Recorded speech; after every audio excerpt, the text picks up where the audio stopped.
Thank you for staying with us. It's time now to take a look at stories making headlines on Nigerian newspapers. And we begin with the Punch newspaper.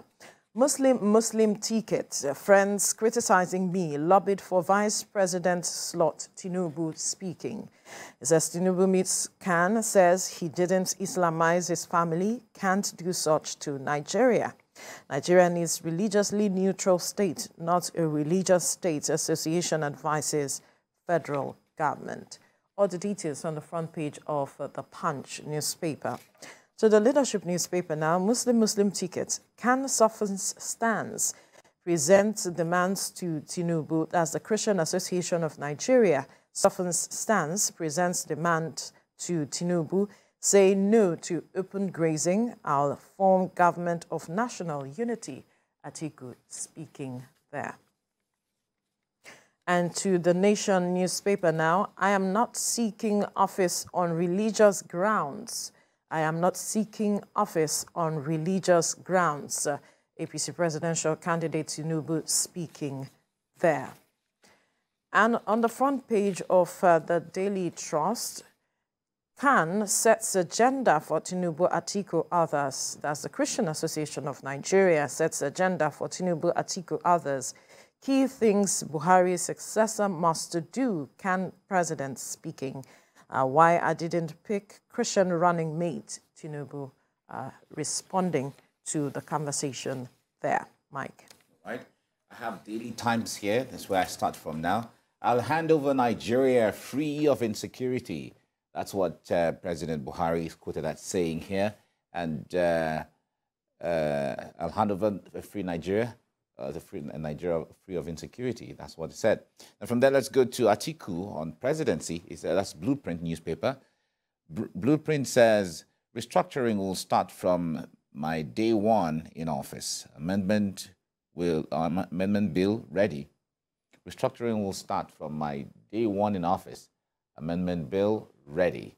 That's what Atiku is saying on presidency. That's on the Blueprint newspaper. News Direct is next. 100 days to 2023 elections, no going back on BVAS. INEC insists. 100 days to 2023 elections, no going back on BVAS. INEC insists. Right. From there, let's go to the Guardian newspaper. And Guardian says CSOs seek sanction against underage voting duplication in INEC register. CSOs seek sanctions against underage voting duplication in INEC register. That's what the Guardian has. First news is next. It's tragic. And it's really tragic indeed. Soldier kills army general with SUV inside the Lagos barracks. Really a tragic incident. A drunk corporal in the army. Soldier kills army general with SUV in Lagos barracks. Really a sad story there on the front page of the first news. And then let's go to This Nigeria. This Nigeria says Naira redesign, EFCC recovers $6 million from BDC operators. On Naira redesign, EFCC recovers $6 million from BDC operators. All right, that's what it has. And the last one now is Business Day. And it says Nigeria misses millions of dollars on failed LNG projects. Nigeria misses millions of dollars on failed LNG projects. Well, that's what I have. Veronica? All right, let's look at, the presidential candidates meeting with some critical stakeholders across the society.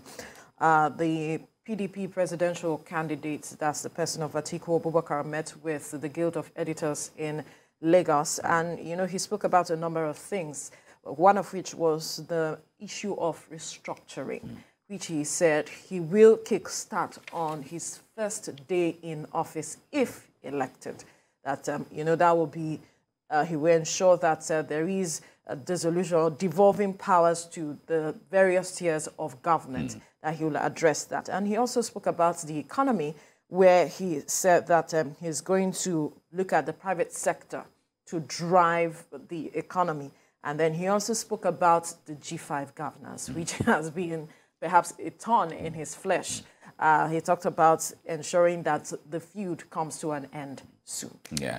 Well, what we are seeing now is what Nigerians have been expecting since. The fallout with the G5 governors, of course, as much as that is a cogent, issue to look at, because when people are dissatisfied, they're dissatisfied.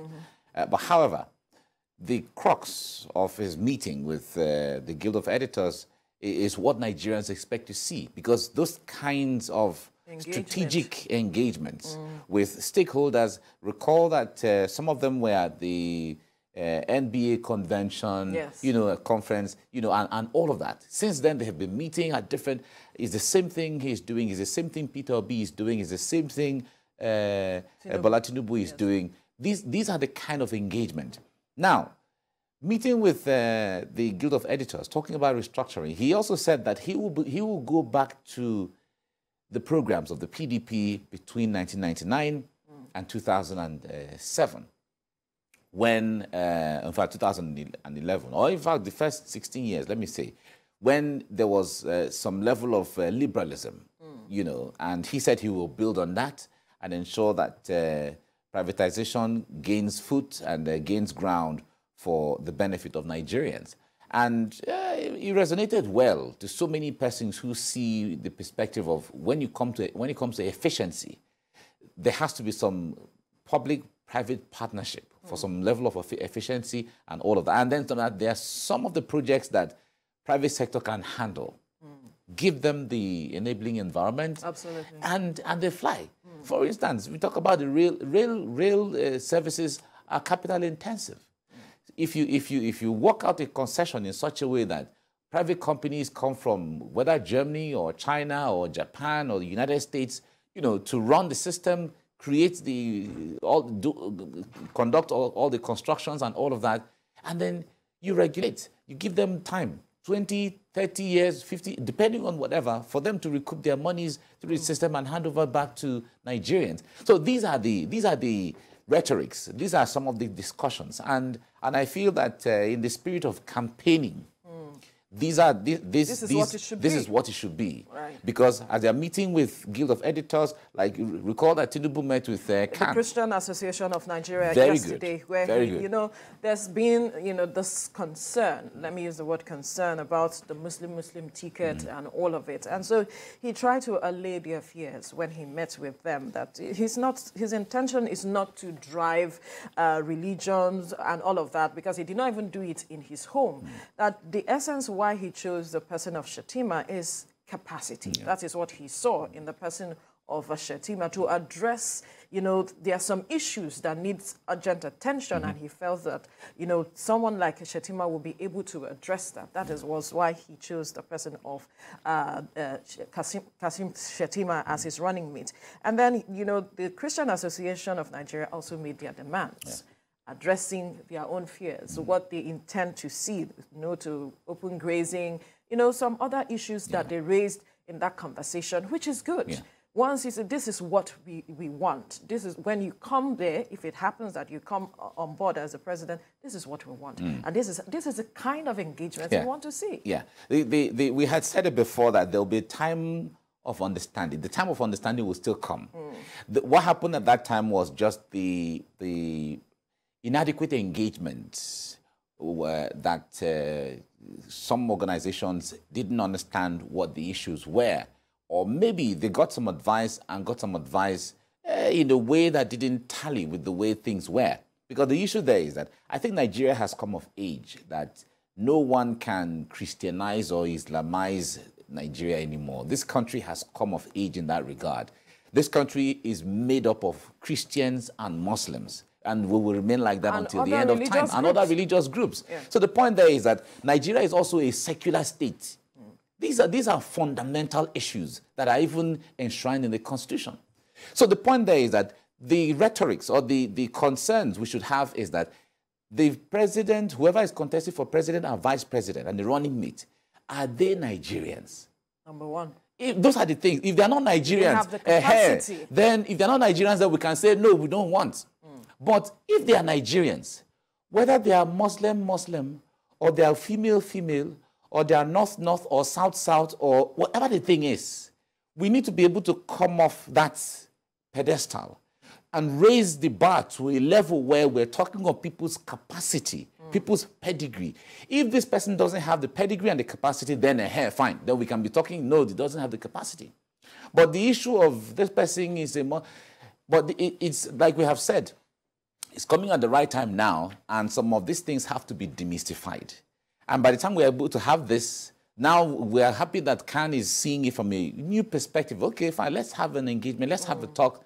And really, if the presidency comes on board, if he wins and he becomes president and vice president, and they see that, okay, there wasn't anything like Islamizing the country in the first place, so, then he opens the vista for next time. They could be, because this is a precedence, we could have a Christian ticket, or we could have a female ticket, or we can have a south or north ticket, depending on whatever the thing is. So from then, it will be that, okay, we've kept all of those primordial things behind us. Yes, I like the fact that we're seeing this dimension of engagements with the critical stakeholders who are also taking the opportunity to negotiate what it is they want to see, or what they want as a country. And perhaps let's see how things, pan out at the end of the day, or in coming days, rather. This is a critical time of campaigns, and this kind of engagement, which has been a concern to INEC, that we are not seeing this kind of engagement, but it has begun to happen with major political parties. And we hope to see other political parties, borrow a leaf from what is happening now.